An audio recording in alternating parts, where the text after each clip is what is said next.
Hello friends, welcome to Double Tasty.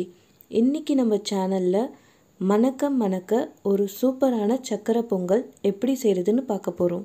இது கோவில்ல தர சக்கரை பொங்கல் மாதிரியே சூப்பரான சுவையில இருக்கும்.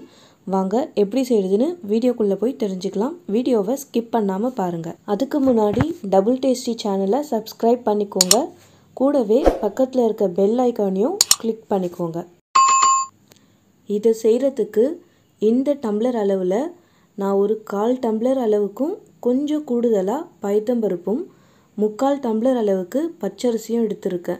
வெல்லத்தோட அளவுன்னு பார்த்தீங்கன்னா இந்த டம்ளரில் 1/4 அளவுக்கு நான் எடுத்திருக்கேன்.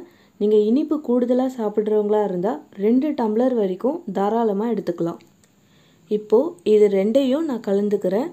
இது கலந்துட்டா இந்த டம்ளரில் ஒரு ஃபுல் டம்ளர் அளவுக்கு இப்போ இந்த அரிசி இருக்கும். இப்போது இதை நல்லா 2-3 தண்ணியில் கழுவி எடுத்து வச்சுக்கோங்க.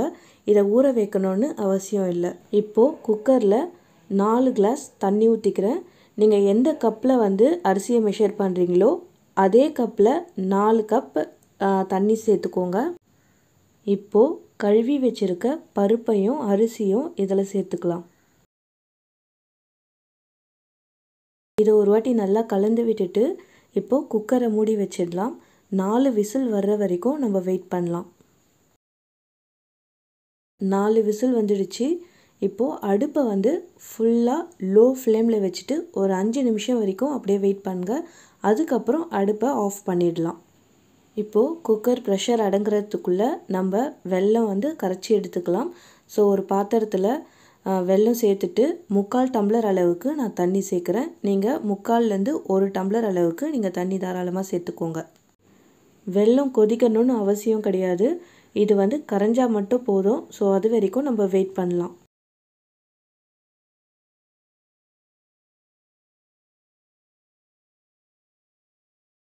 வெல்லம் எல்லாம் நல்லா கரைஞ்சிடுச்சு. இப்போது ப்ரெஷரும் அடங்கிடுச்சு. ஸோ அரிசி எப்படி வெந்திருக்குன்னு பார்க்கலாம். இப்போ பாருங்கள், அரிசி அடிப்பிடிக்காமல் கரெக்டான பதத்தில் சூப்பராக வெந்திருக்கு.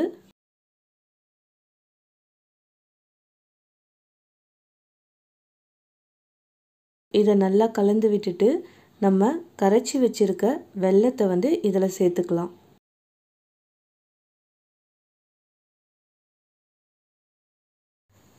கரைச்ச எல்லா வெல்லத்தையும் நான் சேர்த்துக்கிட்டேன். சப்போஸ் உங்களுக்கு இனிப்பு பத்தலை அப்படின்னு நினச்சிங்கன்னா நீங்கள் திரும்பவும் வெல்லத்தை கொதிக்க வைக்கணும்னு அவசியம் இல்லை.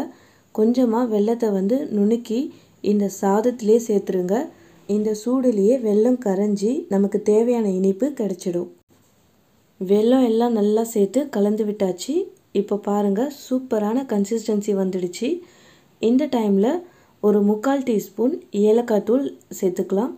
ஏலக்காவை நான் சர்க்கரையோடு சேர்த்து அரைச்சி வச்சுருக்கேன். ஸோ இதை ஒரு 3/4 டீஸ்பூன் அளவுக்கு நான் சேர்த்துக்கிறேன்.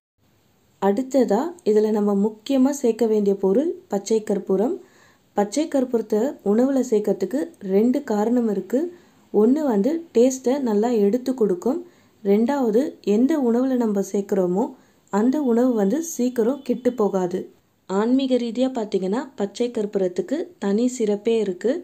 பச்சை கற்பூரம் வாசனை இருக்கிற இடத்துல மகாலட்சுமி வாசம் செய்வா அப்படின்னு சொல்லுவாங்க. அந்த இடம் செல்வ செழிப்பாக இருக்கும் அப்படின்னு சொல்லுவாங்க. கண்டிப்பாக பச்சை கற்பூரம் சேர்த்துக்கோங்க. 1லேருந்து 2 சிட்டிகை அளவுக்கு சேர்த்துக்கோங்க. அதுக்கு மேலே வேண்டாம்.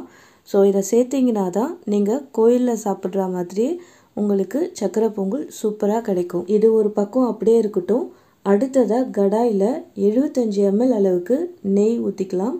நெய் நல்லா காயட்டும்னு உடச்சி வச்ச முந்திரி பருப்பெல்லாம் இதில் சேர்த்துக்கலாம். முந்திரியை நல்லா வறுத்துட்டு இப்போது சக்கரை பொங்கலில் சேர்த்துக்கலாம்.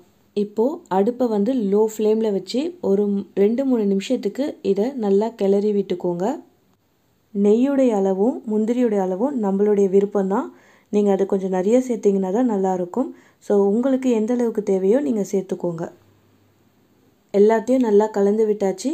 அவ்வளோதான், அருமையான சக்கரை பொங்கல் ரெடி பண்ணியாச்சு. கண்டிப்பாக நீங்களும் இதை ட்ரை பண்ணி பாருங்கள். செஞ்சு பார்த்துட்டு எப்படி வந்துச்சுன்னு எனக்கு கமெண்ட் பாக்ஸில் சொல்லுங்கள். இந்த வீடியோ பிடிச்சிருந்தா மறக்காமல் லைக் பண்ணுங்கள், ஷேர் பண்ணுங்கள், கமெண்ட் பண்ணுங்கள். தேங்க்யூ.